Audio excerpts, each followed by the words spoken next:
Hello students, in the previous lecture we started our discussion on the fundamental rights given under the Constitution of India, and we have already discussed Article 14 and Article 15 given under the Constitution. See, the Article 14 is the main provision relating to right to equality, and Article 15 and 16 are mere extensions of the Article 14 itself, while Article 15 provides that the state shall not discriminate among citizens. On what basis? On the basis of 5 grounds. And what are these 5 grounds? RRCSP: religion, race, caste, sex or place of birth. So as per Article 15 clause 1 of the Constitution of India, the state shall not discriminate among citizens on the basis of their religion, on the basis of their race, on the basis of their caste, on the basis of their sex or on the basis of their place of birth. Now Article 15 clause 2 is further extension of Article 14 itself, which not only prohibit the state from discriminating among the citizens, but it also prohibit normal people from discriminating among the citizens if they are owner or they are running any public place which is open to general public. So if you are an owner of a restaurant which is open to normal public, then you also cannot discriminate among citizens on the basis of their religion, race, caste, sex और place of birth. Fine. So article 15 close 2 एक ऐसा provision है जो normal citizens के ऊपर भी applicable होगा, ना कि सिर्फ स्टेट के ऊपर. Otherwise fundamental rights as such as the general rule are applicable only against the action of state. Now article 15 clause 3, clause 4, clause 5 and clause 6 are exceptions to article 15 clause 1. So as per Article 15 clause 3, clause 4, clause 5 or clause 6, the state can discriminate among citizens upon certain grounds. और ये जो discrimination होती हैं इनको हम positive discrimination बोलते हैं, because there are certain people who need special help from the state for their upliftment. Fine. So as such, treating unequally placed citizens will also amount to inequality only. So हमारा जो समाज है, जो Indian society है, this is not at all an equal society, and from ancient times we have been following the caste system, on the basis of which we have always been discriminating among various people from various castes. So to bring all these people at par with the upper caste, the Constitution of India itself has provided certain provisions which have enabled the state to make special provision for these people who need upliftment. Fine. So Article 15 clause 3 enables the state to make special provision for women and children. So if the state has made any provision which is only for women, only for the benefit of women, then men cannot as such challenge that action of the state, because women can be treated differently as per Article 15 clause 3, because the state itself is being enabled as per Article 15(3). Similarly, Article 15 clause 4 enables the state to make special provisions for socially and educationally backward classes of people, and also the STs and the SCs. So state के पास power है कि वो SEBC, STs और SCs के लिए भी special provision बना सकता है. ठीक है. तो ये जो पावर स्टेट के पास हैं, these are actually enabling powers to the state only, and nobody can claim these benefits as a fundamental right. ये फंडामेंटल राइट्स नहीं हैं, बल्कि ये सिर्फ स्टेट को एम्पावर करने के लिए प्रोविज़न दिए हुए हैं कि अगर स्टेट चाहे तो वो विमेन, चिल्ड्रन या SCBC और SCs और STs के लिए स्पेशल प्रोविज़न बना सकता है. So right to reservation is not at all a fundamental right. This is only an enabling provision given to the state. Fine. So article 15 clause 3, clause 4, clause 5, clause 6 जो हैं वो fundamental rights में बेशक से दिए हुए हैं provision, but as such they are not fundamental rights. they are merely enabling provisions given to the state. Now Article 15 clause 4 and clause 5 enables the state to make special provision for whom? For socially and educationally backward classes of citizens, the scheduled castes and the scheduled tribes. So ये तीन तरह की categories close 4 और close 5 में दी हुई है. Close 4 merely provides as to the enabling provision to make any provision for the advancement of socially and educationally backward classes of citizens or for SCs or STs, while clause 5 specifically provides as to the reservation for the SEBC, SCs and STs in educational institutions, the universities, the schools, and no matter the educational institution is the state run government institution or the private institution. Fine. So educational institutions में जो है reservation दी जा सकती है to SEBC, SCs and STs. Even the private educational institutions are required to give this reservation. So this particular provision giving reservation in the educational institutions to these class of people was added by the Amendment Act of 93rd Amendment Act of 2005.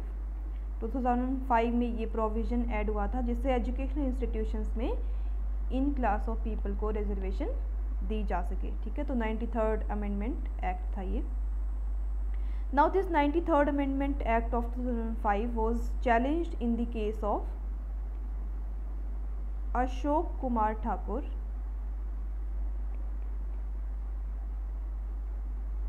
versus Union of India. In this case, this Amendment Act of 2005, that is 93rd Constitutional Amendment Act, was challenged on the basis of violating the right to equality of other citizens who does not fall in these categories. Now the Supreme Court of India in the case of Ashok Kumar Thakur versus Union of India upheld the constitutional validity of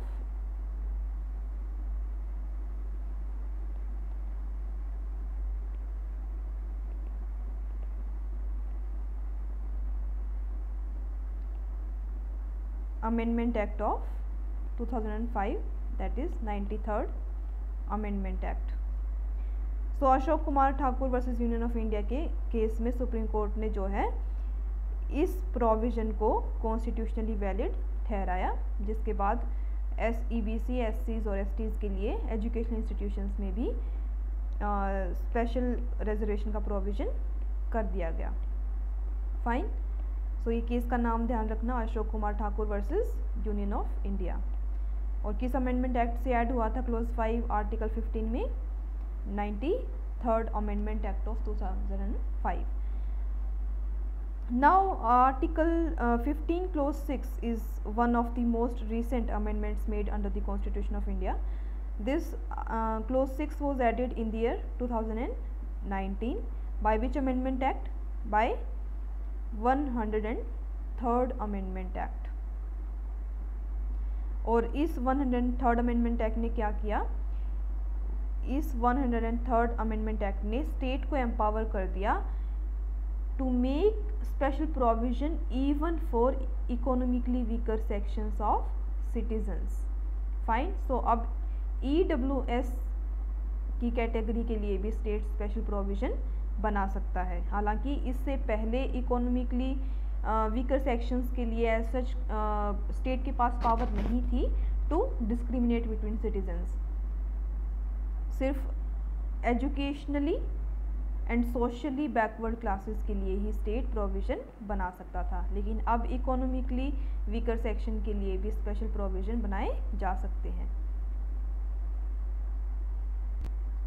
and who are these economically weaker sections? ये state decide करेगा from time to time. ठीक है.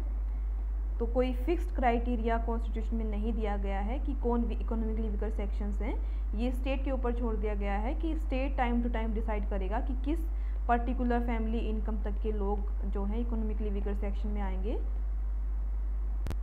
So this was Article 15 of the Constitution of India. Now coming to Article 16 of the Constitution. Article 16 is further extension of Article 14 and 15 itself. While Article 15 specifically says that the state shall not discriminate among citizens on the basis of 5 grounds, the Article 16 provides as to non-discrimination in case of public employment. So public employment के case में भी state discriminate नहीं कर सकता है. Each and every citizen has to be treated equally. Now this article is one of the most controversial and most debated article of the Constitution of India, because it provides with regard to certain provisions which enables the state to make special provisions for certain class of people to get reservation in the government jobs, and we Indians are obsessed with government jobs, and that is the reason this particular article of the Constitution of India is one of the most controversial articles. Now Article 16 clause 1. Article 16 says equality of opportunity in matters of public employment. So this is applicable only for public employment, not for private employment. Fine. So state is in itself a big employer that employs a lot many people in the public sector. So clause 1 of Article 16 says that there shall be equality of opportunity for all citizens. So this article, like Article 15, is also applicable only to citizens. So this is not at all applicable to non-citizens. So as per Article 16 clause 1, there shall be equality of opportunity for all citizens in matters relating to employment or appointment to any office under the state. So state के under किसी भी office के लिए या किसी भी employment के लिए each and every citizen has to be treated equally. So there should be no discrimination among citizens. Now clause 2 further says that no citizen shall, on grounds only of religion, race, caste, sex, descent, place of birth, residence, or any of them, be ineligible for or discriminated against in respect of any employment or office under the state. So clause 2 is further an extension of clause 1 itself, which specifically says that no citizen shall be discriminated against on the basis of religion, race, caste, sex, place of birth, residence, and descent. Fine. So these are the 7 grounds given under Article 16 on the basis of which a person cannot be discriminated against. Fine. So Article 15 में कितने grounds थे? 5 grounds थे, RR, CSP, लेकिन Article 16 में 2 grounds और add हो गए, descent and residence. Fine. So employment के केस में सिर्फ इन 7 grounds की basis पे जो है discrimination नहीं हो सकता है. Now Article 16 clause 3 is another very important provision, because this particular provision actually allows the state to discriminate among citizens on the basis of their place of residence. Fine. But who can discriminate among citizens on the basis of their residence? For example, अगर कल को मान लो झारखंड के किसी एक particular district में ये कहा जाए कि सिर्फ वहाँ के डिस्ट्रिक्ट के लोगों को ही वहाँ पे एम्प्लॉयमेंट मिलेगी, तो पहली बात तो ये उठती है कि क्या वो जो लॉ है वो कॉन्स्टिट्यूशनली वैलिड होगा, और दूसरी बात ये उठती है कि क्या स्टेट गवर्नमेंट भी ऐसा प्रोविज़न बना सकती है, या अगर ये पावर है तो किसके पास है. सिमिलरली मान लो कल को state of Madhya Pradesh says that only the people belonging to Madhya Pradesh will get into judicial services of the state of Madhya Pradesh. Now, is it constitutionally feasible, and if this is constitutionally valid, then who can make this act or this law? So Article 16 clause 3 specifically says that nothing in this article shall prevent whom? Parliament from making any law prescribing in regard to a class or classes of employment or appointment to an office under the government of or any local or other authority within a state or union territory any requirement as to residence within that state or union territory prior to such employment or appointment.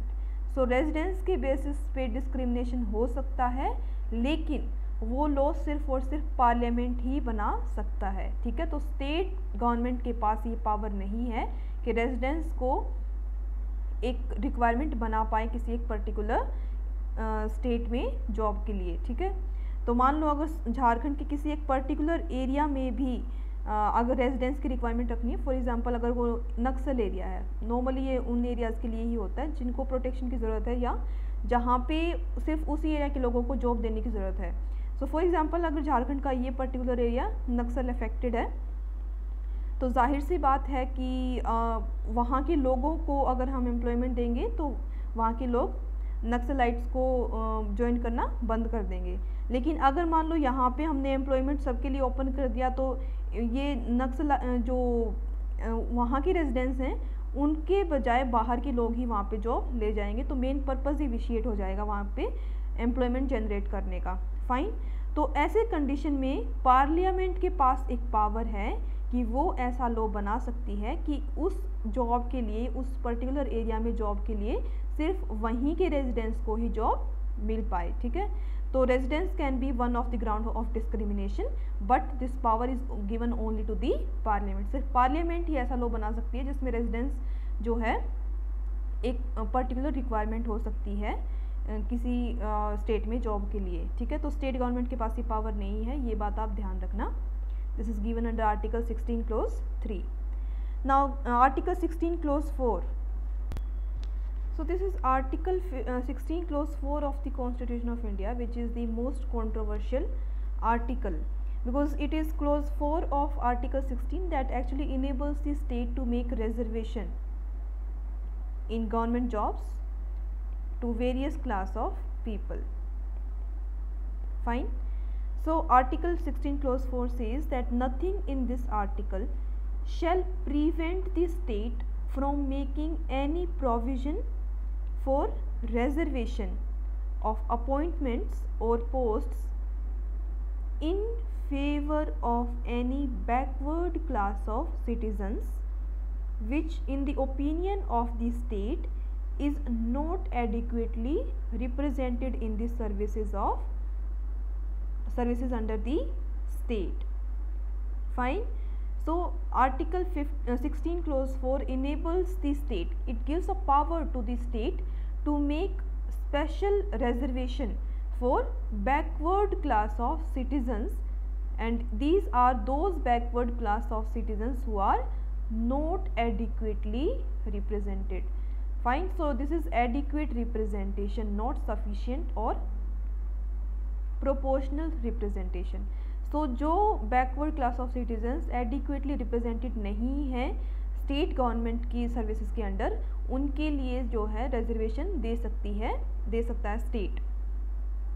Fine. So this is only an enabling provision which gives a power to the state. सिर्फ ये state को power देता है कि वो reservation का provision कर सके किसी भी क्लास ऑफ पीपल के लिए, लेकिन this is not a fundamental right given to the citizens to claim reservation.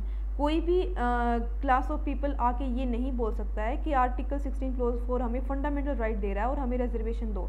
This is not at all a fundamental right, ठीक है। तो ये ध्यान रखना, this is not a fundamental right and nobody can claim reservation as a matter of right. it is only a power given to the state to make special provisions for their being represented in the services under the state. Fine. So SCs और STs के लिए जो है reservation, this has been given, these class of people, that is scheduled caste and scheduled tribes, have always been given reservation under the various laws and under the various services of the state. But when did this Article 16 clause 4 became most controversial? It became most controversial after the Mandal Commission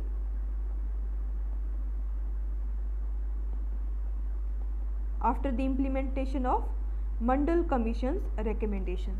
So Mandal Commission was basically instituted to ascertain whether there are certain class of people in India who need the reservation or not. Now Mandal Commission came up with a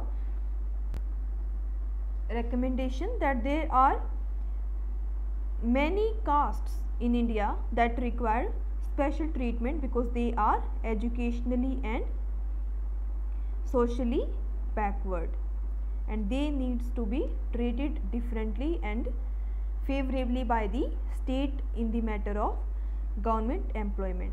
So the Mandal Commission was implemented by the government of VP Singh.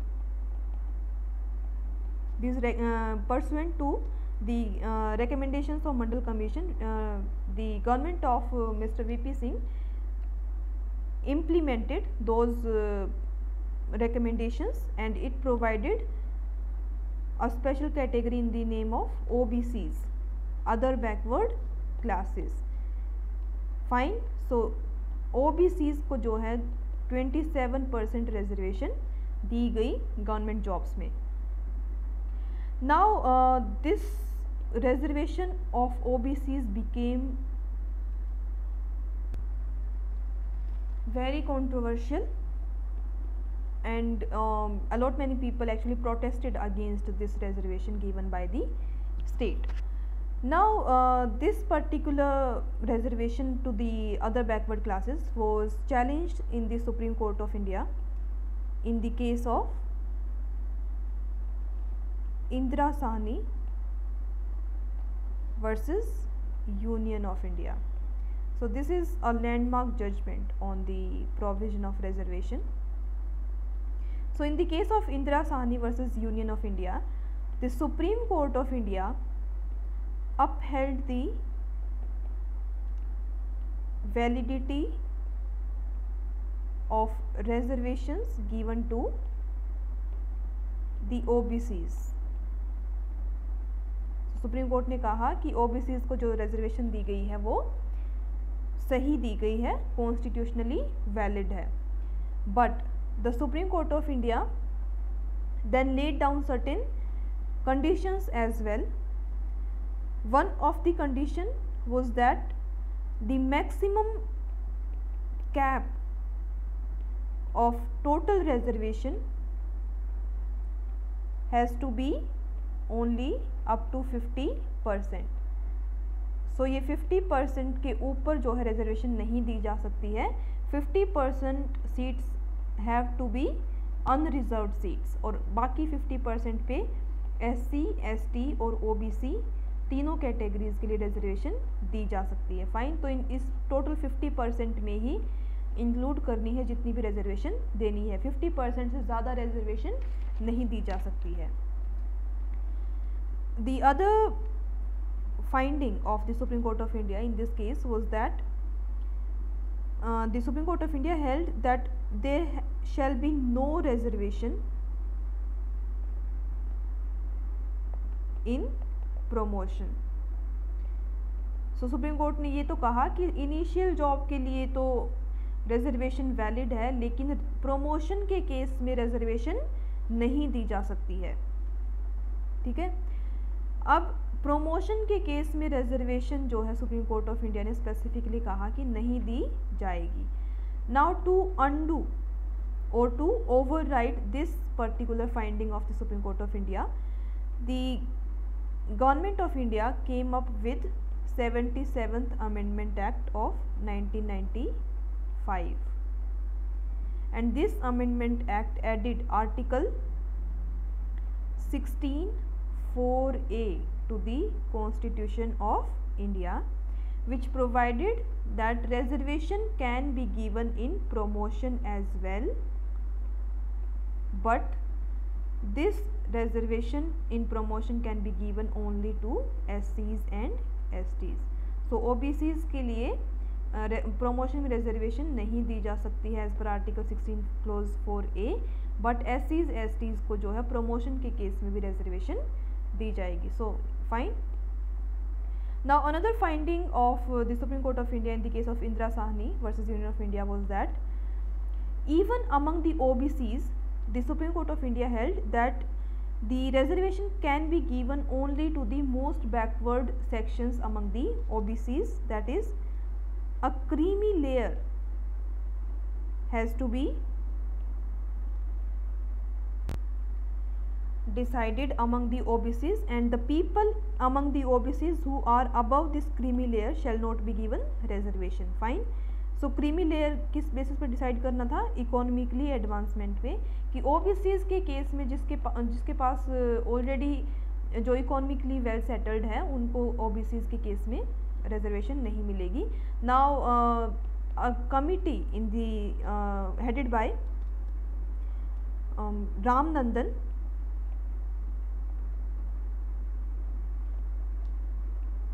was constituted which is to decide the creamy layer among the OBCs. ठीक है, तो Ramnandan committee जो थी उसने creamy layer का concept जो है decide किया कि कितने किन OBCs में किसको क्रीमी लेयर में डिसाइड जो है कंसिडर करना है और किसको नहीं.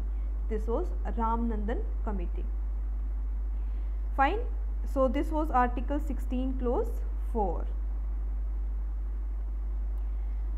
So Article 16 Clause 4A, which was added by the Amendment Act of 1995, 77th Amendment Act, which provided reservation even for the matter of reservation. So this particular article was actually added in the Constitution of India to override the impact of Indira Sahni judgment. So Article 14 Clause 4A says that nothing in this article shall prevent the state from making any provision for reservation in matters of promotion with consequential seniority to any class or classes of posts in the services under the state in favor of scheduled castes and scheduled tribes which in the opinion of the state are not adequately represented in the services of state. Fine. So article 16 clause 4A ने state को enable कर दिया कि SC और STs के लिए promotion में भी रिजर्वेशन दे सकता है स्टेट. ठीक है, तो OBCs के लिए ये प्रोविज़न नहीं है. This enabling provision is only for the SCs and STs. तो किसको प्रमोशन में रिजर्वेशन मिल सकता है? सिर्फ SCs एंड STs को as per article 16 clause 4A. Now this Article 16 Clause 4A was again challenged in the case of M. Nagaraj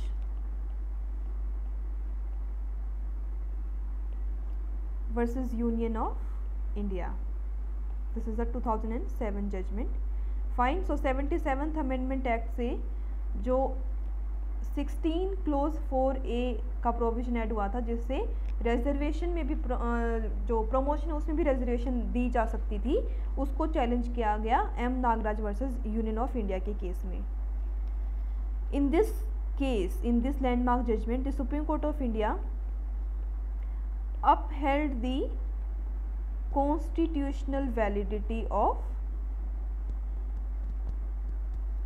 Article 16(4)(a. Supreme court ने कहा कि article 16 clause 4A constitutionally valid है, but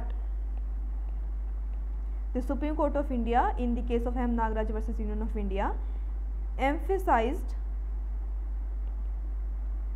the need of quantifiable data. लेकिन Supreme court ने ये कहा कि चलो हमने मान लिया कि रिजर्वेशन के केस में प्रमोशन दी जा सकती है SC ST को, लेकिन वो तभी दी जाए जब एक क्वांटिफिएबल डेटा अवेलेबल हो कि किस बेसिस पे आप ये रिजर्वेशन दे रहे हो। Fine, so this judgment again is very important, M Nagaraj versus union of India. Now further in the case of Jarnail Singh versus Lakshmi Narayan Gupta,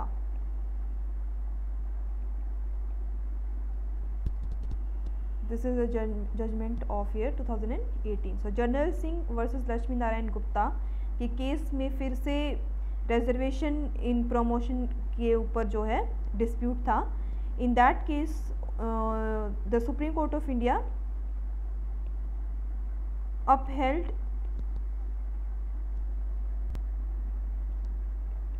the reservation in promotion for SCs and STs। Supreme court ने फिर से कहा कि SCs और STs के लिए reservation जो है प्रमोशन में भी हो सकती है, but in the case of journal Singh versus Lakshmi Narayan Gupta the Supreme Court of India put a rider of creamy layer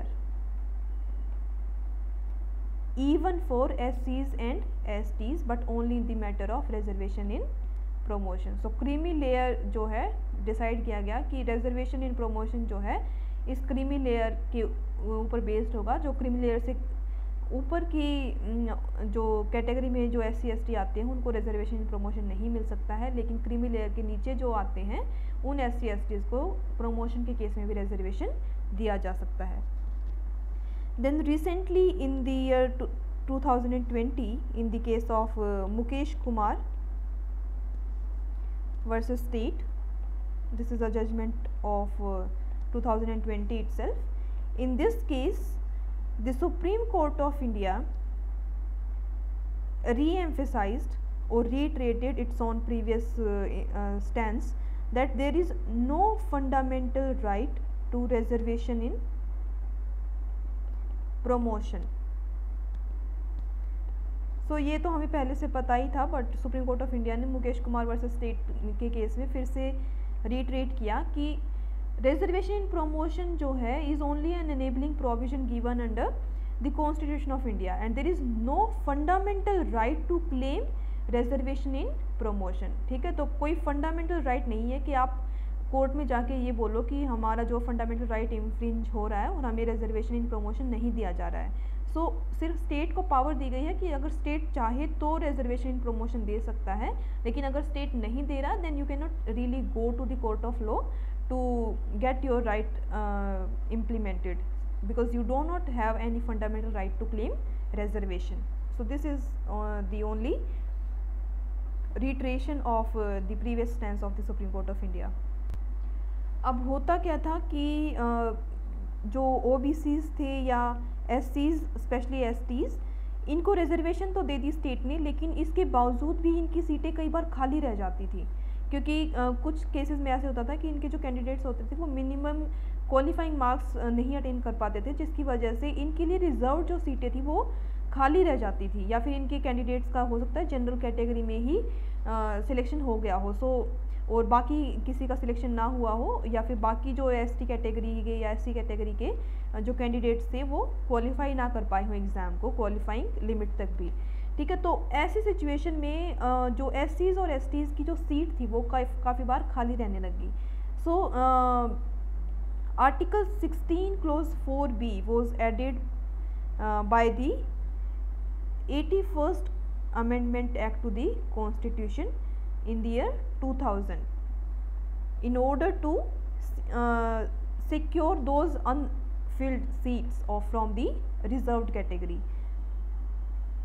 fine, so अगर किसी रिजर्व्ड कैटेगरी से सीट या वैकेंसी जो है पुरानी खाली रह जाती है तो वो अब as per article 16 clause 4B next year के लिए जो है ऐड ऑन होती रहेंगी जब तक उसके लिए सूटेबल उस कैटेगरी के कैंडिडेट्स नहीं मिलते हैं।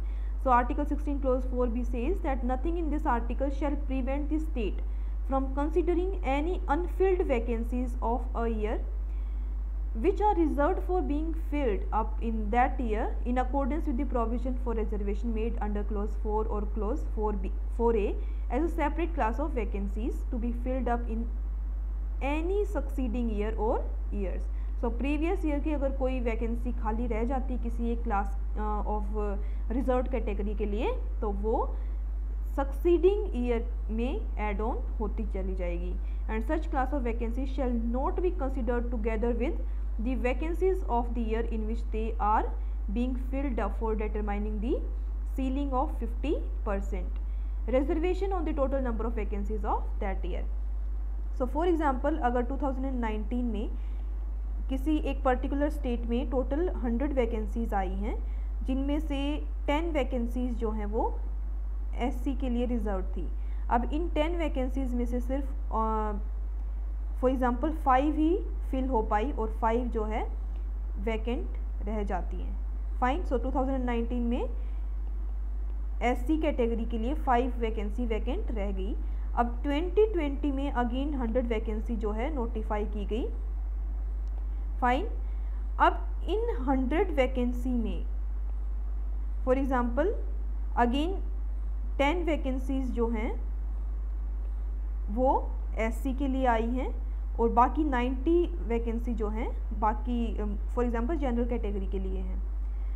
अब as per article 15 clause 4b the previous years vacancies that is these 5 unfilled vacancies has to be added on in the new vacancy in the same category. So इस साल अब जो है 15 वैकेंसी एससी की कंसिडर की जाएंगी, 10 2020 की और 5 जो है पिछले साल की जो उनकी खाली रह गई थी. Fine. So this is what provision of article 14 clause b provides. Now article 16 clause 5 says that nothing in this article shall affect the operation of any law which provides that the incumbent to an office in connection with affairs of any religious or denominational institution or any member of governing body thereof shall be a person professing a particular religion or belonging to a particular denomination. Again article 16 clause 5 says it is also an exception to article 16 itself which says कि अगर state कि under कोई ऐसा institution है which looks after the religious matter और is a denominational institution, तो उस religious या डिनोमिनेशनल इंस्टीट्यूशन के लिए जो है स्टेट के पास पावर है कि उसी रिलीजन के लोगों को के लिए जो है उसका मेंबर बनाया जाए. फॉर एग्ज़ाम्पल अगर स्टेट के अंडर कोई टेम्पल है, हिंदू टेम्पल है, तो यहाँ पे आर्टिकल 16 क्लोज 5 एक पावर देता स्टेट को कि आप हिंदू टेम्पल के लिए सिर्फ एक हिंदू पर्सन को ही पुजारी रख सकते हैं and that will not be a violation of article 16 of the constitution. Similarly अगर कोई चर्च है state established in that case also उस चर्च में किसी क्रिश्चियन पर्सन को ही फादर अपॉइंट किया जा सकता है. फाइन. सो सिर्फ रिलीजन के बेसिस पे यहाँ पे डिस्क्रिमिनेशन हो सकता है अगर किसी रिलीजियस या डिनोमिनेशनल इंस्टीट्यूशन के लिए किसी का अपॉइंटमेंट करना हो तो. Now clause 6 of article 16 is similarly added in the lines of article 15 clause 6. Article 16 clause 6 which is one of the most recent amendments in the Constitution of India was added in the Constitution by the 103rd Amendment Act of 2019. So this again provides as to reservation of EWS category, economically weaker section of people. So article 16 clause 6 says that nothing in this article shall prevent the state from making any provision for the reservation of appointment or posts in favor of any economically weaker section of citizens other than the classes mentioned in clause 4 in addition to the existing reservation and subject to a maximum of 10% of the posts in each category. सो यहाँ पे maximum cap खुद constitution में ही दी गई है कि अब 10% तक economically weaker section के लिए भी सीट्स रिजर्व की जा सकती हैं पब्लिक एम्प्लॉयमेंट के केस में, ठीक है। सो आर्टिकल 15 क्लोज 6 और 16 क्लोज 6 दोनों ही 103rd अमेंडमेंट एक्ट ऑफ 2019 से ऐड किए गए। तो इसमें एक तो ये ध्यान रखना कि कौन सी अमेंडमेंट एक्ट से ऐड किए हैं, कौन से ईयर में, और कौन से प्रोविजंस ऐड किए हैं, और इकोनॉमिकली वीकर सेक्शन के लिए स्पेशल प्रोविज़न बनाया गया है, और कितनी कैप रखी गई है, 10% तक जो है रिजर्वेशन दी जा सकती है in case of public employment. So this was article 16 of the constitution.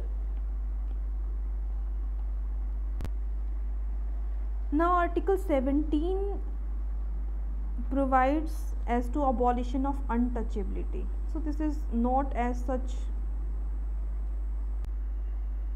a right, but nevertheless it abolishes untouchability in the state. So article 17 provides with abolition of untouchability. ये कई बार क्वेश्चन आता है कि किस article में untouchability को abolish किया गया है। So this is article 17. So untouchability is abolished and its practice in any form is forbidden. The enforcement of any disability arising out of untouchability shall be an offence punishable in accordance with law. So article 17 is one such fundamental right which is applicable not only against the action of the state but even against the action of individuals.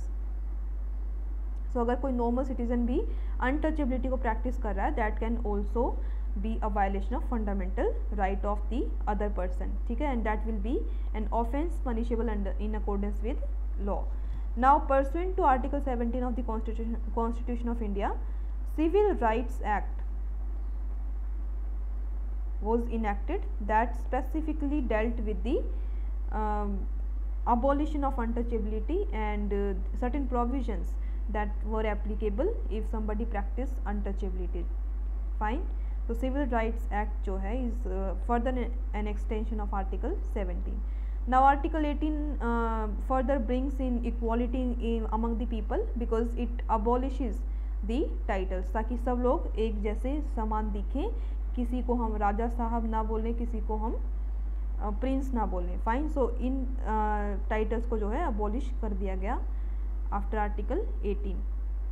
So article 18 says that no title not being a military और academic distinction, so सिर्फ military और academic distinction को छोड़ के बाकी कोई भी article shell not B conferred by the state, ठीक है। कोई और टाइटल जो है स्टेट नहीं दे सकता है, सिर्फ मिलिट्री या अकेडमिक डिस्टिंक्शन को छोड़ के। So if we call a person a colonel, brigadier or lieutenant, then that is a military distinction, and if we call that person a doctor, Mr. Dr. Ram, Dr. Shyam, क्योंकि ये उनके academic distinction है या फिर military distinction है, वो titles जो है परफेक्टली फाइन है, बट स्टेट जो है इन मिलिट्री और अकेडमिक टाइटल के अलावा कोई और टाइटल कन्फर नहीं कर सकता। राजा साहब हो या फिर राजकुमारी या राजकुमार, ऐसे टाइटल जो है स्टेट कन्फर नहीं कर सकता है। Clause 2 says that no citizen of India shall accept any title from any foreign state. So कोई भी इंडियन सिटीजन जो है किसी फॉरेन स्टेट से भी कोई टाइटल एक्सेप्ट नहीं कर सकता है। Now clause 3 says that no person who is not a citizen of India, so कोई फॉरेनर भी है, while he holds any office of profit or trust under the state, except without the consent of the president, any title from any foreign state. So for example, अगर Britain से Prince Charles जो हैं वो government of India के under अगर मान लो कोई job करने जाते हैं, वो डिप्टी कलेक्टर बन जाते हैं किसी पर्टिकुलर स्टेट में जाके, so even this particular person cannot hold this title of prince, without the consent of president. So अगर प्रेसिडेंट अलाउ कर दे तो ये प्रिंस जो है अपना प्रिंस का टाइटल रख सकता है, लेकिन अगर प्रेसिडेंट अलाउ ना करे in that case he will be known as only mister Charles and not prince Charles. ठीक है, सो सिर्फ ये सिटीजन्स के ऊपर ही नहीं बल्कि फॉरेन सिटीज़न के ऊपर भी एप्लीकेबल होगा अगर वो इंडिया में जॉब कर रहा है तो, or he is holding any office of profit or trust under the state. Now clause 4 says that no person holding any office of profit or trust under the state shall without the consent of the president accept any present, emolument or office of any kind or under any foreign state। So अगर कोई person India में कोई office of profit या trust hold कर रहा है, he shall not accept any present और emolument और office from any foreign state. So this is about abolition of titles. देखो अबॉलिशन ऑफ टाइटल के केस में ये भी कहा गया है कि Bharat Ratna is one of the highest civilian awards given in India. This Bharat Ratna और Padmashri, Padma Vibhushan, these sort of titles also cannot be used as prefixed or suffix to a person's name. For example, we cannot say Bharat Ratna Shri Atal Bihari Vajpayee. ठीक है, तो किसी एक particular person के नाम के आगे सफिक्स या प्रीफिक्स लगा के हम भारत रत्न या फिर जो इंडिया में भी जो टाइटल कन्फर किए जाते हैं पद्म विभूषण, पद्मश्री, ये सब किसी के नाम के आगे हम एज अ प्रीफिक्स या सफिक्स नहीं लगा सकते हैं, लेकिन हम लोग फिर भी लगाते हैं क्योंकि इनकी कोई सज़ा नहीं है और ना ही कुछ भी बता रखा कि कॉन्सिक्वेंसेस क्या होंगे अगर कोई यूज़ भी कर लेता है इन टाइटल्स को तो। ठीक है, सो एज सच ये सिर्फ एक प्रोविज़न ही है, क्योंकि अगर कोई इन टाइटल्स को यूज़ भी करता है तो कोई कॉन्सिक्वेंसेस एज सच नहीं है उनके। So these were the provisions relating to first fundamental right given under the constitution of India, which is right to equality and which extends from article 14 to article 18 of the Constitution of India. Now coming to the second fundamental right given under the Constitution of India, which is right to freedom. The fundamental right to freedom is given under article 19 to article 22 of the Constitution. The right to freedom is again a very important provision given under the Constitution of India, both for the purpose of your examination as well as for the general public. Fine. So these provisions from article 19 to 22 are extremely important if you are preparing for judicial services examination. So article 19 of the Constitution of India is again one of the most controversial articles, and this is one article wherein we have a lot many case laws which are very important for the purpose of your examination. Also the specific provisions from article 19 as to the certain rights given under article are very important. Fine. And also the restrictions given under article are very important. So let's start with article 19. So this is right to freedom. Right to freedom is given under article 19 to article 22 of the Constitution. So the first right under right to freedom is article 19, which provides with regard to protection of certain rights regarding freedom of speech, etc. So article 19 clause 1 says that all citizens, so firstly this is given only to citizens and not to non-citizens. So non-citizens के पास ये right नहीं है.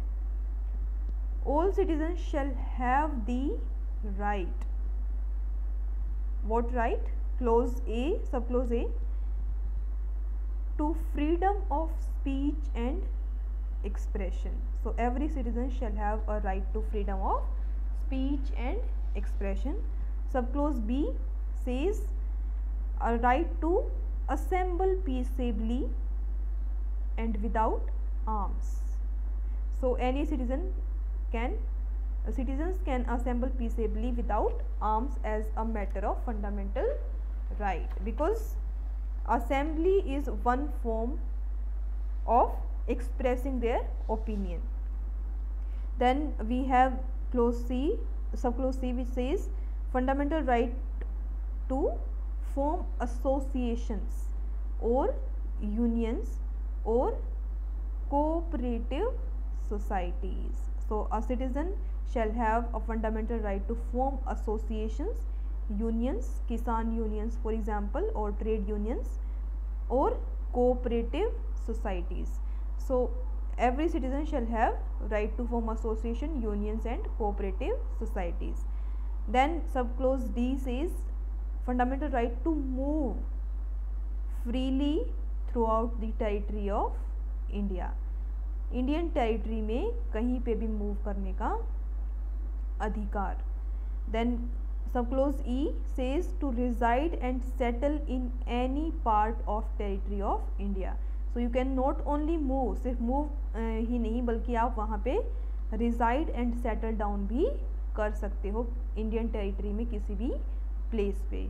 And subclause g, to practice any profession or to carry any occupation, trade or business. कोई भी profession कर सकते हो आप, कोई भी ऑक्यूपेशन, ट्रेड या बिजनेस करने का भी आपके पास एक राइट है, अधिकार है, which is a fundamental right. Fine. So this fundamental right to form cooperative society was actually added by an amendment act of 97th Amendment Act of 2011. Fine. So 97th Amendment Act of 2011, क्योंकि ये काफ़ी recent addition एक तरह से, तो ये काफ़ी important भी बन जाता है whether a citizen have a fundamental right to form cooperative society और नॉट. ठीक है, तो ये ध्यान रखना, ये एग्जाम में पूछा भी जा सकता है. Fine. So these are the 6 fundamental rights given under Article 19 clause 1. The first one is freedom of speech and expression. The second one is right to form assembly, इकट्ठे होना. Then to form association or union or cooperative society. Then freedom of movement throughout the territory of India. India में कहीं पे भी जा सकते हैं. Then freedom to reside and settle at any place in India. And then to practice any profession or carry any occupation. कोई भी आप रोज़गार के साधन अपना सकते हैं. So these are the 6 freedoms given as a matter of fundamental right to citizens.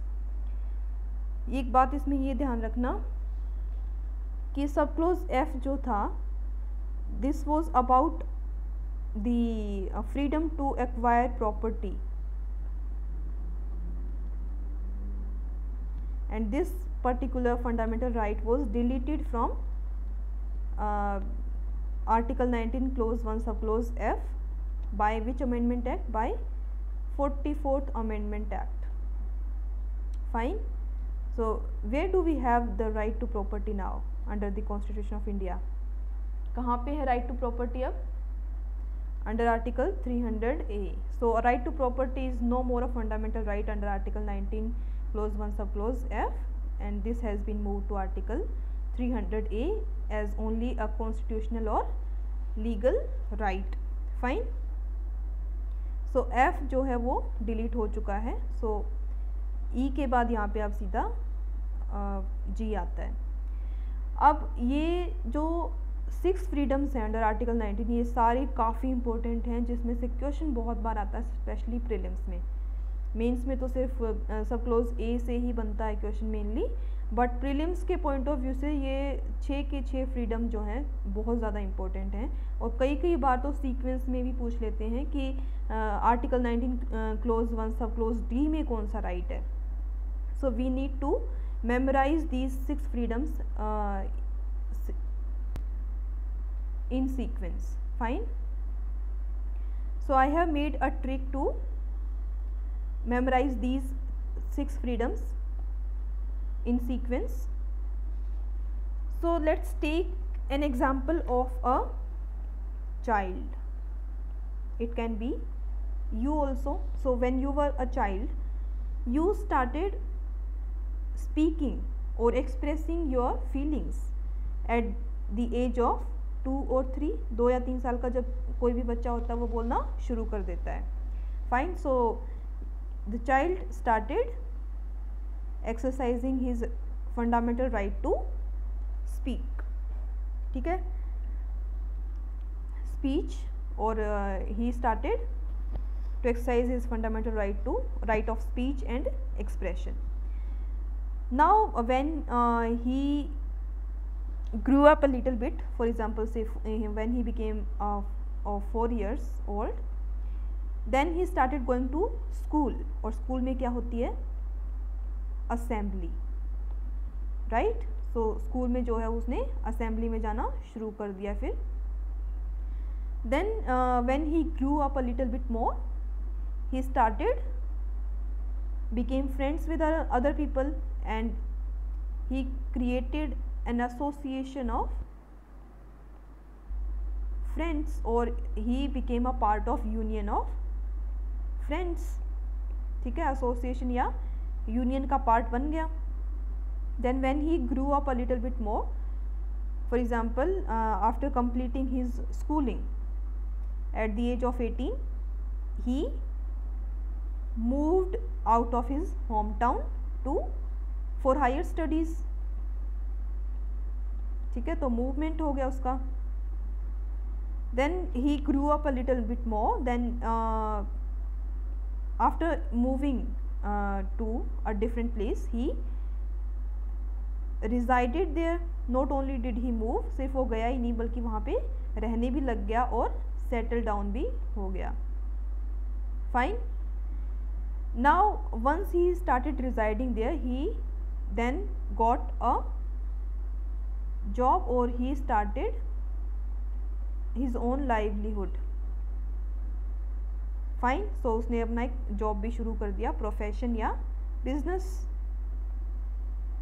सो पहले उसने बोलना शुरू किया, फिर उसने असेंबली में जाना शुरू किया, फिर उसने फ्रेंड्स की एसोसिएशन फॉर्म की, फिर वो मूव कर गया अपने होम टाउन से कहीं और फिर उसने वो उस जहाँ पे उसने मूव किया वहीं पे रिजाइड करने लग गया, सेटल डाउन हो गया, और उसके बाद उसको वहीं पे जॉब मिल गई या वहीं पे उसने बिजनेस शुरू कर दिया. So this is a way to memorise all these freedoms sequentially also. ठीक है. सो ए में freedom of speech and expression, b में right to assemble, c right to form association, D right to move freely, he had moved to other place. Then E, he resided, he started residing, or he settled down at that place. So because he had a right to settle down at any place in India. Then ये ध्यान रखना कि F जो है वो अब नहीं है. F जो है वो फंडामेंटल वो था to acquire property at any place in India, जो अब जो है यहाँ से हटा दिया गया है, रिमूव कर दिया गया है. ठीक है, तो F के बाद आएगा अब G. ठीक है, तो उसने जो है वहाँ पे रहने लगने के बाद वहीं पे उसने अपना प्रोफेशन स्टार्ट कर दिया, अपना बिजनेस स्टार्ट कर दिया. So these are the 6 freedoms given under article 19 clause 1 sub close A to G. ठीक है, A to G में ये कई बार ऐसे ही पूछ लेते हैं कि article 19 clause 1 sub close D में क्या है, या article 19 clause 1 sub close E में क्या है. तो ये एक तरीका था इनको सीक्वेंशली याद करने का. Now all these freedoms given under article 19 clause 1 of the constitution are not absolute. ऐसा नहीं है कि इनके ऊपर कोई रेस्ट्रिक्शंस नहीं हैं. दे are very much restricted freedoms, and the restrictions to these fundamental right are given under article 19 clause 2 to article 19 clause 6 of the constitution. ठीक है, so clause 2 to clause 6 जो ये जो 6 फ्रीडम हमने पढ़ी हैं इनकी रेस्ट्रिक्शंस की बात करता है. Now Article 19 clause 2 talks about restrictions on fundamental right to freedom of speech and expression. Speech and expression के फंडामेंटल राइट के ऊपर क्या क्या रेस्ट्रिक्शंस हैं ये दी हुई हैं आर्टिकल 19 क्लोज 2 में. So article 19 clause 2 says that nothing in sub clause 8 of clause 1 that is freedom of speech and expression shall affect the operation of any existing law or prevent the state from making any law in so far as such law imposes reasonable restrictions on the exercise of right conferred by the said subclause in the interests of sovereignty and integrity of India, security of the state, friendly relations with foreign states, public order, decency, morality, or in relation to contempt of court or defamation or incitement of an offence.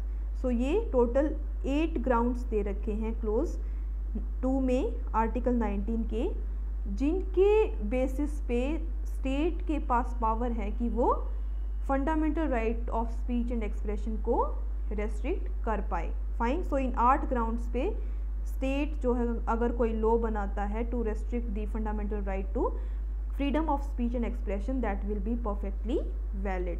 ठीक है. तो ये 8 ground जो है वो बहुत ज़्यादा important हैं. पहला ग्राउंड क्या है? Sovereignty and integrity of India. Second one is security of the state. The third one is friendly relations with foreign states. Fourth one is public order. Fifth one is decency and morality, decency or morality.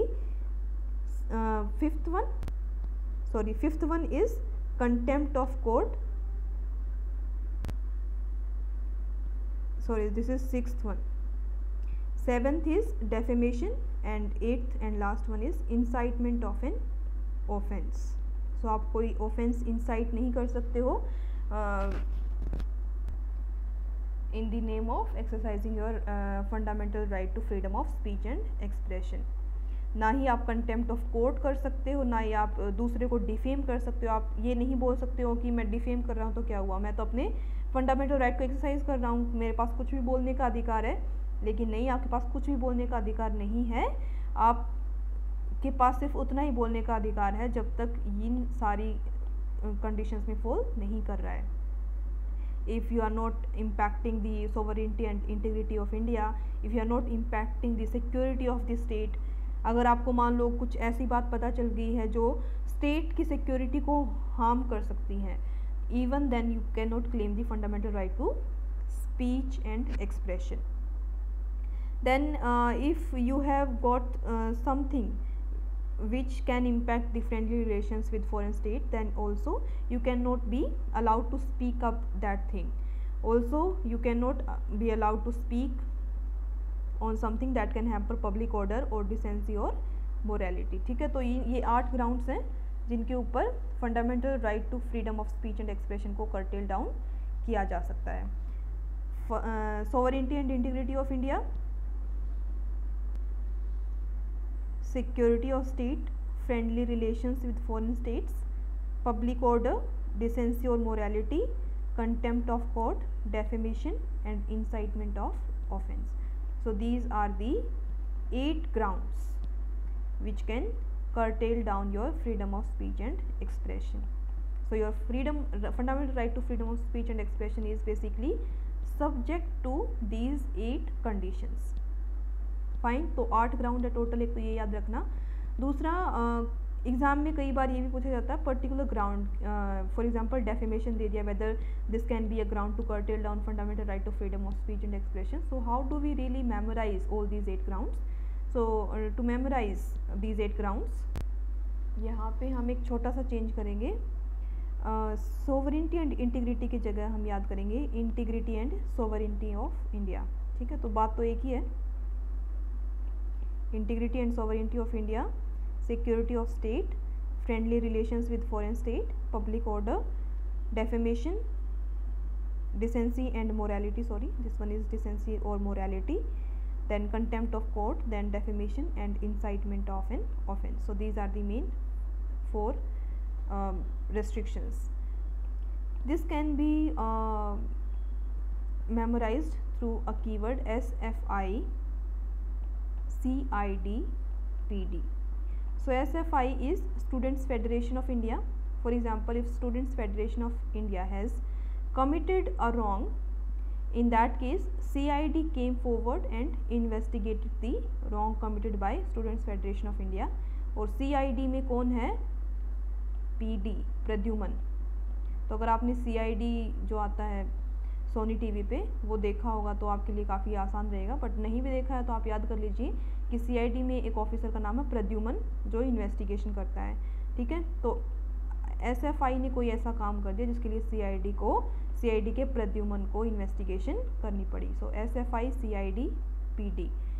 S for security of state, F for friendly relations with foreign state, I for integrity and sovereignty of country. ठीक है, तो ये तीनों जो एक तरह से हमारे फॉरेन रिलेशन या हमारे बाहर की संप्रभुता के लिए जो इम्पोर्टेंट है, मतलब as a country as a whole, उसके लिए जो sovereignty and integrity of India, security of the state और friendly relation with foreign state, इन तीनों को हमने याद किया है SFI से. Then we have CID, contempt of court, incitement of offence and defamation. So contempt of court, incitement of offence and defamation are all the wrongs or crimes committed by a person. Fine. Then we have public order and decency or morality. Public order, decency और morality ये भी एक तरह के ही wrongs हैं. So this is a trick to memorize SFI, CID, PD. SFI students federation of India ने जो है कोई ऐसा रॉन्ग कर दिया जिसकी वजह से CID के प्रद्युमन को जो है इन्वेस्टिगेशन करनी पड़ी. So these are the 8 grounds of curtailing down the fundamental right to freedom of speech and expression. Then article 19 clause 3 provides as to the restriction on fundamental right to assemble peaceably. Now it says nothing in subclause B of the said clause shall affect the operation of any existing law in so far as it imposes or prevent the state from making any law imposing in the interest of sovereignty and integrity of India or public order reasonable restrictions on the exercise of right conferred by the said subclause. So subclause B में कौन सा right दिया हुआ है? Right to assemble peaceably without arms. तो इसको कैसे restrict किया जा सकता है? If it is impacting the sovereignty and integrity of India और for in the interest of public order. ठीक है, तो ये दो ही ग्राउंड्स हैं असेंबली को रोकने के, sovereignty and integrity of India and public order. Then clause 4 provides restrictions on the right to form associations, union or cooperative society. What are these restrictions? It says nothing in subclause C of the said clause shall affect the operation of any existing law in so far as it imposes or prevent the state from making any law imposing in the interest of sovereignty and integrity of India, public order or morality, reasonable restrictions on the exercise of right conferred by the subclause. So associations form करने के ऊपर जो है 3 restrictions हैं कि जो भी आप association या cooperative society या union form कर रहे हो that shall not impact the sovereignty and integrity of India or public order or morality. Then we have clause 5 as a restriction on the fundamental rights given under article 19 clause 1 subclause D and E, that is fundamental right of movement throughout the territory of India and fundamental right to settle down or reside at any place in India. तो उसके ऊपर क्या restrictions हैं ये दी हुई हैं clause 5 में. So it says nothing in subclauses D and E of the said clause shall affect the operation of any existing law in so far as it imposes or prevents the state from making any law imposing reasonable restrictions on the exercise of the rights of rights conferred by the said subclause is either in the interests of general public or for the protection of the interest of scheduled tribes. So right to movement and right to settle or reside at any place in the territory of India can be curtailed down by two ways.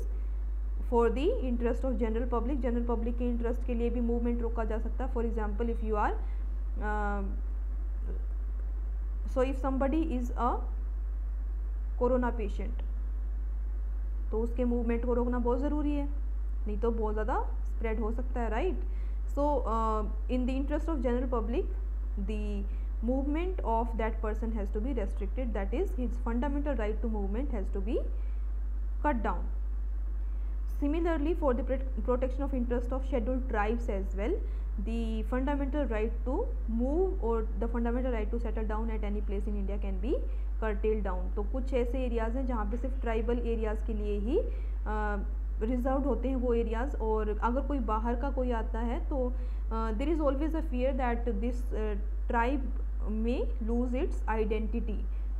Fine. So to preserve the identity of a tribe, the movement of the outsiders can be curtailed down. So ये दो grounds है, general public के interest के लिए या फिर किसी scheduled tribe के इंटरेस्ट के लिए जो है fundamental right to movement and settling down can be curtailed.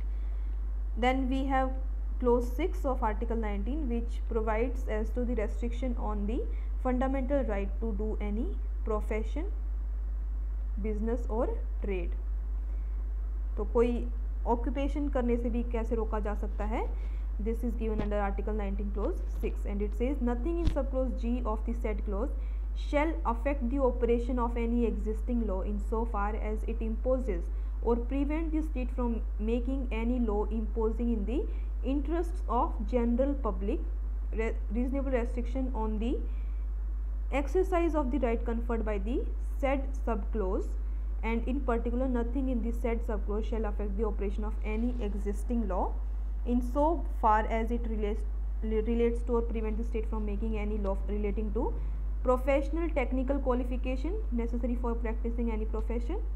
तो स्टेट जो है किसी को कोई प्रोफेशन करने से रोक सकता है और उस प्रोफेशन के लिए स्पेशल टेक्निकल क्वालिफिकेशन की मांग कर सकता है कि सिर्फ वही लोग ये प्रोफेशन एक्सरसाइज कर सकते हैं जिनके पास वो क्वालिफिकेशन है. फॉर एग्जांपल, अब किसी के पास MBBS डिग्री है नहीं और किसी एक प्लेस में जाके वो अपना क्लिनिक खोल लेता है, ठीक है, तो यहाँ पे स्टेट को पावर दी गई है आर्टिकल 19 क्लोज 6 में कि किसी पर्टिकुलर प्रोफेशन के लिए क्वालिफिकेशन भी स्पेसिफाई कर सकता है state, necessary for practising any profession और carrying on any occupation, trade और बिजनेस. या फिर कोई मान लो वकालत प्रैक्टिस करने लग जाता है और उसके पास LLB की डिग्री है भी नहीं, fine. So this is also a power given to the state to specify certain degrees or qualifications before practicing a certain profession. Fine. Further, the carrying on by the state or by a corporation owned or controlled by the state or any trade, business, industry or service, whether to the exclusion or complete or partial of the citizens or otherwise. So state अगर मान लो कोई particular industry को चला रहा है तो दूसरे लोगों को प्रिवेंट कर सकता है स्टेट कि आप जो है वो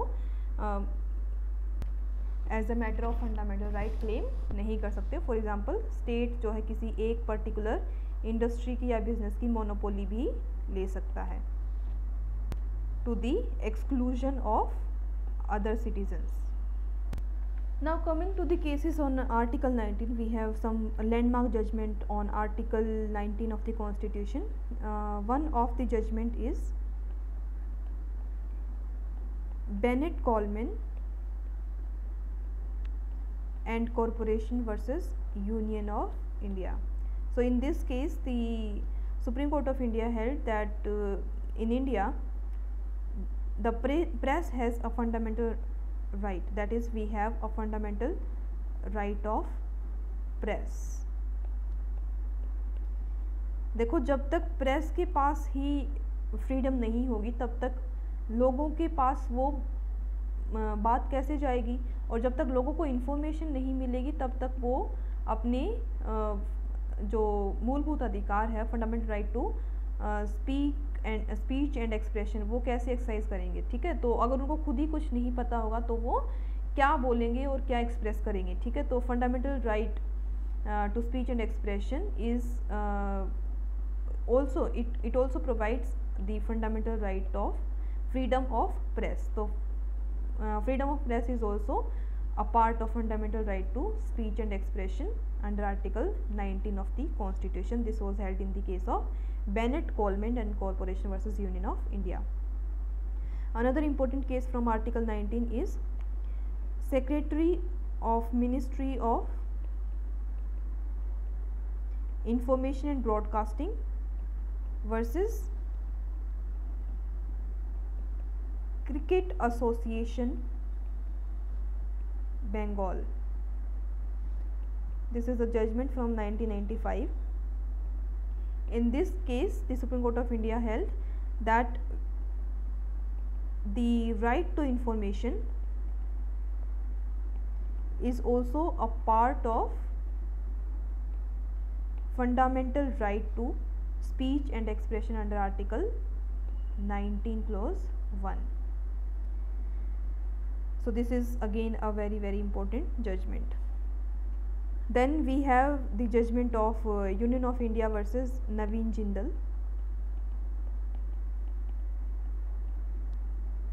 This is a 2004 judgment. In this case, the Supreme Court of India held that furling of national flag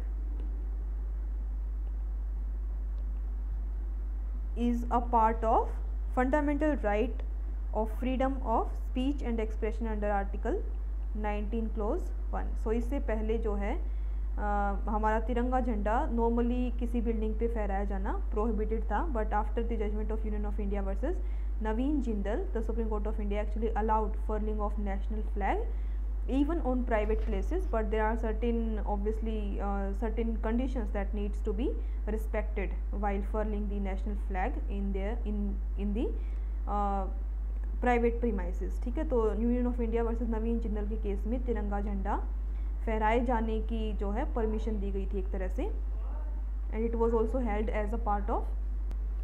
then we have another landmark judgment in the name of People's Union for Civil Liberties versus Union of India. So this is a 2003 judgment.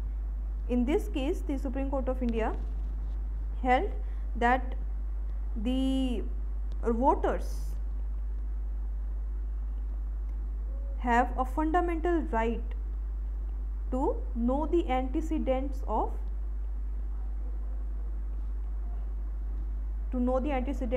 the candidate to a election. ठीक है, तो उनके area से कौन candidate election contest कर रहा है, उसके क्या क्या एंटीसीडेंट्स है, क्या उसका क्रिमिनल रिकॉर्ड रहा है, कितनी उसके पास प्रॉपर्टी है, उन सब के बारे में जानने का अधिकार है वोटर्स को. And this was also held to be a part of fundamental right to freedom of speech and expression, because only when these voters would have the information as to the antecedents of the candidate from their area, only then they will be able to exercise their fundamental right to freedom of speech and expression. So when you go for vote, you are also exercising your fundamental right to express your feelings toward a particular candidate, right? So अगर आपको अपने candidate के बारे में, उसके antecedents के बारे में पता नहीं होगा, then how can you be said to be exercising your fundamental right to expression freely, ठीक है. So voters have a right to know about the antecedents of the candidates as a matter of their fundamental right to freedom of speech and expression under article 19 clause 1, and this was held in the case of People Union for Civil Liberties versus Union of India. Then we have the case of Shreya Singhal versus Union of India. This is a 2015 judgment. In this case, the Supreme Court of India struck down section 66A of the Information Technology Act, IT Act का section 66A जो है struck down किया गया था, as it was held to be a violative of article 19 clause 1 of the Constitution of 19 clause 1 sub clause A as a violation of fundamental right to speech and expression, because it criminalized a particular act of the citizen. Fine. So अगर कोई message कर देता है for example, या फिर कोई Facebook post भी कर देता है which may be not suitable to a particular person, in that case that person had a power to initiate criminal proceedings against the particular person. ठीक है, तो Shreya Singhal versus union of India के case में ये सेक्शन स्ट्रक डाउन कर दिया गया, क्योंकि it was actually hampering the right fundamental right of freedoms of the citizens. Further, a question arises, do we have a fundamental right to strike? The answer is no. Although we have a fundamental right to assemble peaceably and without arms, we can also form associations, but there is no fundamental right to strike. ठीक है, तो strike कर सकते हैं but as not as a matter of fundamental right. Further, there is no fundamental right to call और enforce bandh. तो भारत बंद का जो है, कभी कभी ये बातें उठती हैं कि एक पर्टिकुलर एसोसिएशन ऑफ पीपल जो है भारत बंद का ऐलान कर देती है. That is also allowed, but that is not allowed as a matter of fundamental right. लेकिन कोई फंडामेंटल राइट नहीं है टू कॉल बंद और एनफोर्स बंद. ठीक है, तो स्ट्राइक करने का या बंद करने का कोई फंडामेंटल राइट नहीं है. So these were the main provisions from Article 16 to Article 19 of the Constitution of India. Now let's practice some questions from these provisions. The first question is, the fundamental right available only to a citizen of India is the right under Article option A 14, option B 15, option C 20, option D 22. तो इनमें से कौन से article के under जो fundamental right है वो सिर्फ सिटीजन्स को अवेलेबल है. Let's discuss.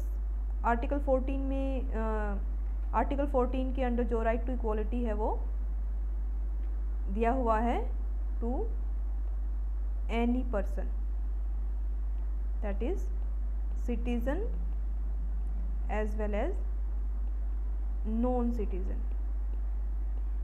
देखो, कुछ फंडामेंटल राइट्स ऐसे हैं हमारी कॉन्स्टिट्यूशन के पार्ट 3 में जो सिर्फ सिटीजन्स को दिए हुए हैं, और कुछ ऐसे हैं जो सबको दिए हुए हैं, बी इट सिटीजन और non citizens. So there are basically 5 fundamental rights under the constitution of India which are given only to citizens and not to non citizens. What are these fundamental rights? These are fundamental rights under Article 15, 16, 19, 29 and Article 30. So ये 5 fundamental right ऐसे हैं जो सिर्फ citizens के लिए ही available हैं, non citizens के पास ये fundamental rights नहीं हैं. But apart from these 5 fundamental rights, all the other fundamental rights given under part 3 of the constitution are available to every person, be it citizen or non-citizen. So article 15 is not available to non-citizens, it is available only to the citizens. The next question is, backwardness under article 15 clause 4 must be social and educational, must be social and not necessarily to be educational, must be economic as well as social, or none of the above is correct. So article 15 clause 4 में 2 तरह की backwardness की बात की गई है, educational and social, और ये दोनों ही backwardness होनी ज़रूरी है to claim benefits of article 15 clause 4. ठीक है, तो अगर सिर्फ कोई एजुकेशनली बैकवर्ड है, सोशली बैकवर्ड नहीं है, in that case also the state is not enable to make any special provision for that category of people. Similarly अगर वो सिर्फ सोशली बैकवर्ड है और एजुकेशनली बैकवर्ड नहीं है, even in that case also the state is not empowered to make special provision. दोनों ही condition होनी ज़रूरी है कि वो एजुकेशनली भी बैकवर्ड होनी चाहिए वो क्लास और सोशली भी बैकवर्ड होना ज़रूरी है। Fine, so the answer is option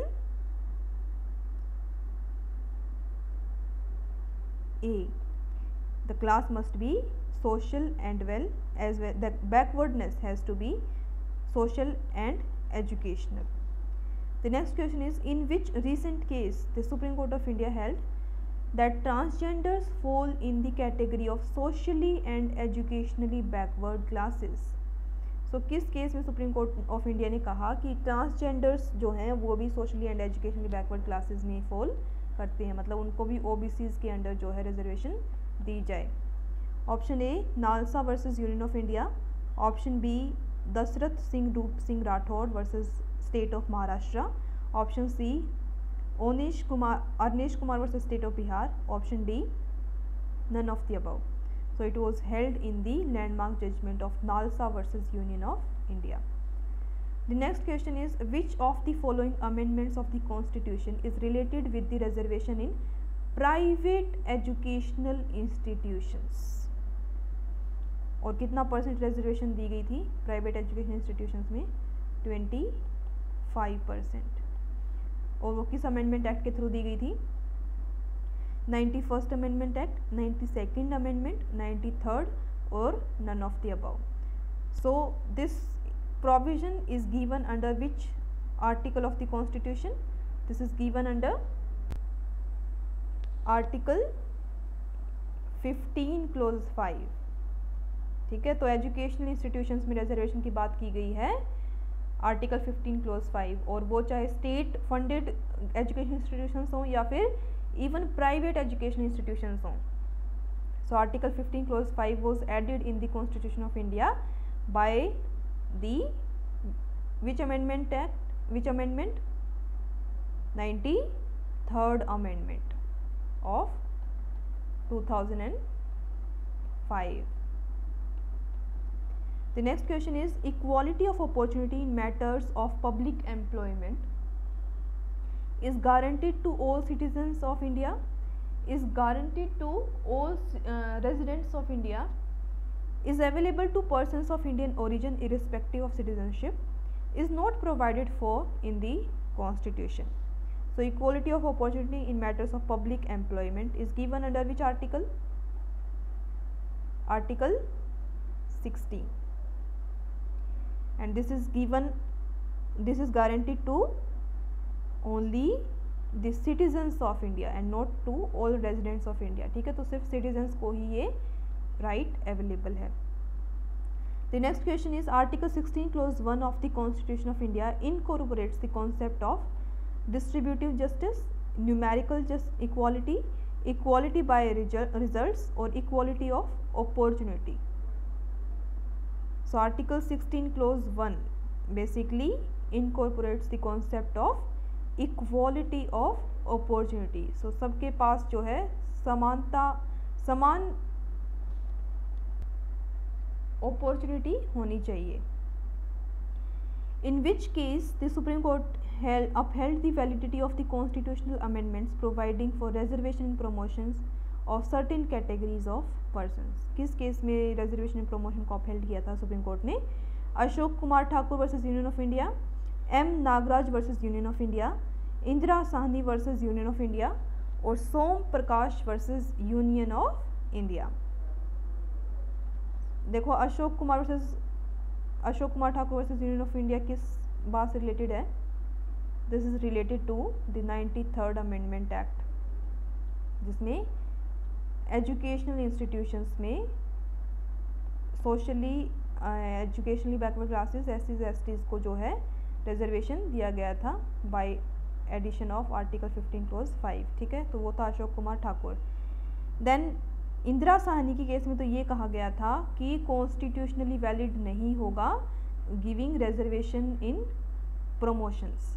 ठीक है, उसके बाद 77th अमेंडमेंट एक्ट आया और उसकी कॉन्स्टिट्यूशनैलिटी को जिस केस ने डिस्कस किया उसी केस ने जो है ये भी कहा कि प्रमोशंस में भी रिजर्वेशन हो सकती है. So it was upheld in the case of M Nagaraj versus union of India.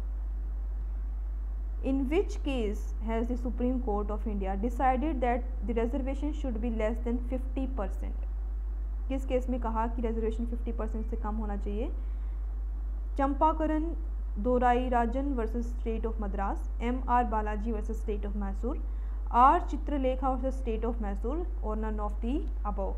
देखो, Indira Sawhney versus union of India के केस में भी सुप्रीम कोर्ट ने कहा था कि 50% की सीलिंग होनी चाहिए रिजर्वेशन में, मतलब 50% से ज़्यादा रिजर्वेशन नहीं हो सकती है. लेकिन इंदिरा साहनी से पहले भी सुप्रीम कोर्ट ऑफ इंडिया ने किसी एक पुराने केस में भी ये बात कही थी, and that was the case of M.R. Balaji versus state of Mysore. So सबसे पहले तो M.R. Balaji versus state of Mysore के केस में ही सुप्रीम कोर्ट ने ये कहा था कि रिजर्वेशन जो है वो 50% से ज़्यादा एक्सीड नहीं करना चाहिए. एंड इंदिरा साहनी के केस में तो सिर्फ M.R. बालाजी को रिट्रेट किया गया था. तो पहली बार अगर हम कहें तो वो M.R. Balaji versus state of Mysore के केस में आई थी 50% की ceiling. Then the next question is untouchability is abolished and its practice in any form is forbidden under article 14 of the constitution, article 16 of the constitution, article 17 of the constitution और article 19 of the constitution. तो untouchability किस article में abolish की गई है, बताइए? Article 17. Untouchability is abolished under article 17 of the constitution. Which of the following articles of the Constitution provides fundamental right even against private individual? तो general rule क्या है कि फंडामेंटल राइट्स किसके अगेंस्ट क्लेम किए जा सकते हैं? स्टेट के against.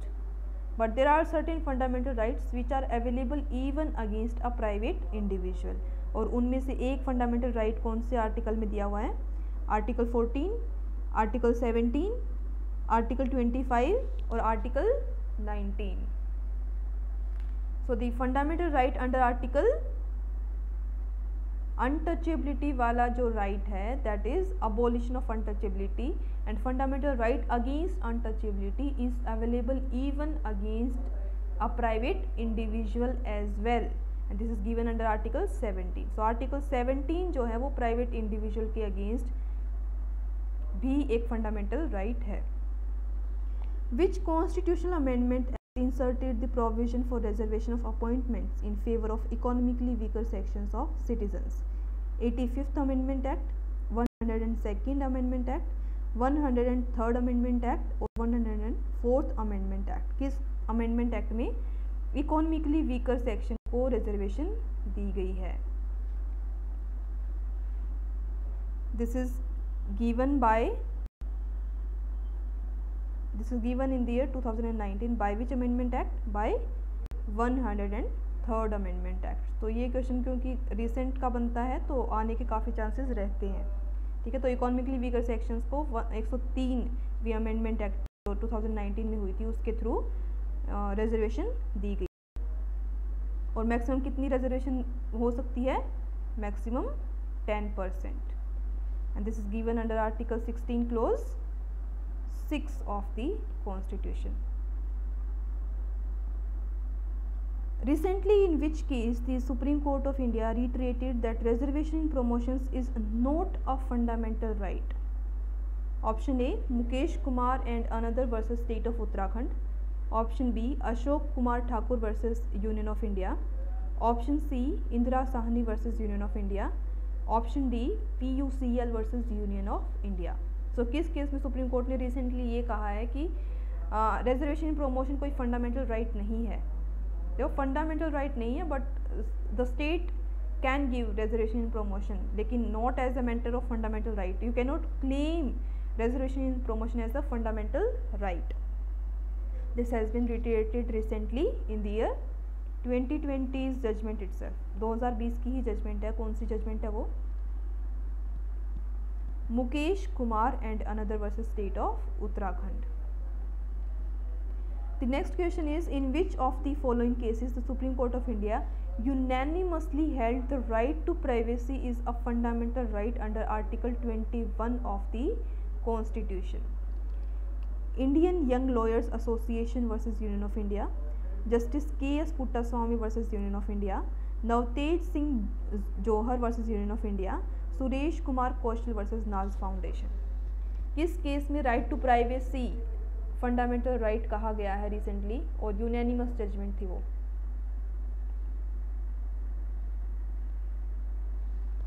It was held in the case of justice K S. Puttaswamy versus union of India. Then freedom of speech and expression is available to whom? Only to citizens, all including foreigners. Option C only A, option D only B.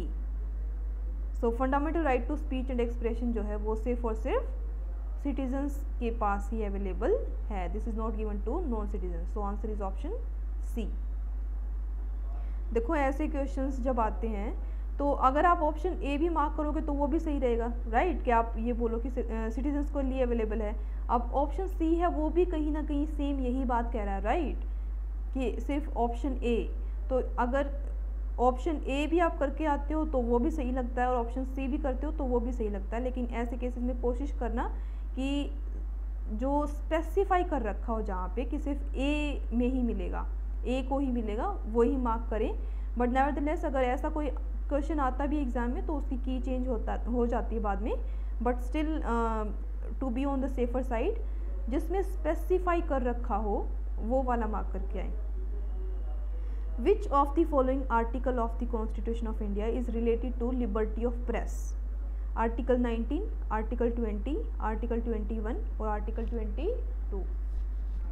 So freedom of press is a part of fundamental right to freedom of speech and expression only, because only when the press will be free, in that situation only you will get a unbiased news and then you can form your own opinion and can express your opinion, right? So freedom of press or liberty of press is given under article 19. Which one out of the following is not a fundamental right? Right to strike, right against exploitation, right to equality, right to freedom of religion. इनमें से कौन fundamental right नहीं है? So right to strike is not a fundamental right. Similarly, right to बंद, भारत बंद कर देना is not a fundamental right. Now which one of the following is a ground on which the state can impose reasonable restrictions on the right to move freely throughout the territory of India? Security of the state, decency, morality, protecting the interests of scheduled tribes. So किस basis पे state जो है freedom of movement पे restriction लगा सकता है? The state can impose restrictions on freedom of movement on only two grounds. The first one is in the interest of general public के interest में, या फिर second one is in the interest of scheduled tribe, protection of interest of scheduled tribes. तो ये दो ही grounds हैं, fine. So the state can impose restrictions on movement on the basis of protecting the interest of scheduled tribe. Which one of the under mentioned right is guaranteed to citizen as a right to freedom under article 19? Right to vote, right to citizenship, right to contest election, right to assemble peaceably without arms. So which one of the following right has been given under article 19? This is right to assemble peaceably without arms. Fine. The Supreme Court has held that right to fly the national flag with respect and dignity is a fundamental right of every citizen within the meaning of Article 19(1)(a) of the Constitution of India, and it was held in the case of K. Chunan Bharti versus State of Kerala, Abhay Singh versus State of Uttar Pradesh, Union of India versus Naveen Jindal, Shabnam Hashmi versus Union of India. So किस case में तिरंगा फहराया जाना एक part of freedom of speech and expression का part माना गया इन the case of Union of India versus Naveen Jindal. Under which article of the Constitution of India guarantees citizens the right to settle in any place in the territory of India? Article 19(1)(a), Article 19(1)(d), Article 19(1)(e और Article 19(1)(g. So किस particular article में fundamental right to settle in any part of territory of India दिया हुआ है? कैसे याद किया था हमने? 1A में चाइल्ड ने the child started fundamental right to speech and expression. The child started expressing his feelings. बोलना उसने शुरू किया, बोलना एक्सप्रेस करना शुरू किया. Then he started going to school in the assembly, right to assemble peaceably without arms. Then C, he started forming an association of friends. उसके friends बनने शुरू गए. So this is only to memorise. Association और cooperative society. Then we have, ठीक है, उसने school जाना शुरू किया. उसके बाद जब उसकी स्कूलिंग ख़त्म हुई, he moved out of his town. So freedom of movement. उसने अपने होम टाउन से बाहर आ गया हायर स्टडीज़ के लिए. Then he settled down in that place और started residing in that place. Fine, F has been removed. Then we have G. After settling down, he started a job or profession or business in that place. ठीक है, तो ये 6 fundamental right हैं article 19(1) के under. सो settle down का जो provision है, जो फंडामेंटल राइट है, वो कहाँ पे है? 19(1)(e). So answer is option C. ठीक है, तो आई होप आपको ये याद करने में अब ईजी हो गया होगा. एक दो बार आप लोग लिख के ज़रूर देखना ये, तो क्योंकि एग्ज़ाम में आता है sequentially. Then a right to information is related to which article of the Indian Constitution? Article 19, Article 20, Article 16 और Article 10. Right to information is also a part of Article 19 only. क्योंकि जब तक आपके पास information नहीं होगी, what will you speak and how will you exercise your right to freedom of speech and expression, right?